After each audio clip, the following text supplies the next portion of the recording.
GBPUSD analysis today. Hello friends and welcome to your channel TubeCore. In this video we'll talk about pound against dollar. Before we start the video, if you are new to the channel, then make sure you subscribe to the channel, hit the like button, press the bell notification, and below the video you'll find a link. It says swing trading and automation. This is for you. Okay, so whether you are expert or you're just starting, whosoever you are in your trading experience, go and check out the first link below the video and come to this page. Watch this video because I'm the first human on the planet to automate swing trading.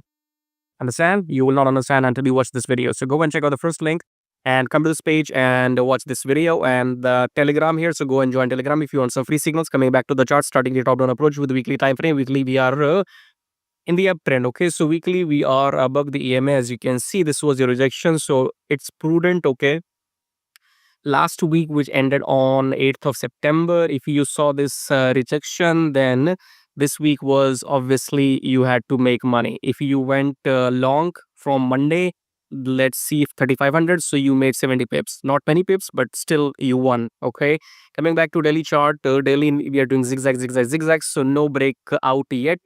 I think this high has to be broken or this high has to break before we can confirm the trend. Okay, so there's still no breakout. We are consolidating, right? And let's come back to 4 hour. In 4 hour, what we had. So in 4 hour, this was your entry candle. So yesterday you were supposed to enter right here at this candle, and this high is broken already. So it's going for 1:2. Okay. We have a rejection again, so it's going for 1:2, I believe, right? So again, you see, you enter here, then again, this was a pullback, and then blue candle. So we're supposed to go up. You enter here, you take 1:2. I think that's your new high. Okay, so that's it. GBP USD is gonna go. If is gonna go up, GBP USD. So you go and watch my Euro USD video as well, because in Euro USD I told you that Euro USD is gonna cross 1800. Okay, so go and take reference from GBP USD from Euro USD, because both pairs works similar way.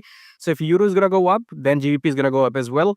And overall, the dollar is weak. So to confirm the probability, dollar is weak, which means GBP Euro is gonna go up by default. Okay, so look for longs, and if you like what you see, subscribe, like, blah blah blah, and don't forget to check out the first link, swing trading and automation. Come and watch this video, then only you will know what is happening here. Okay, so I'll see you in my next video. Till then, take care.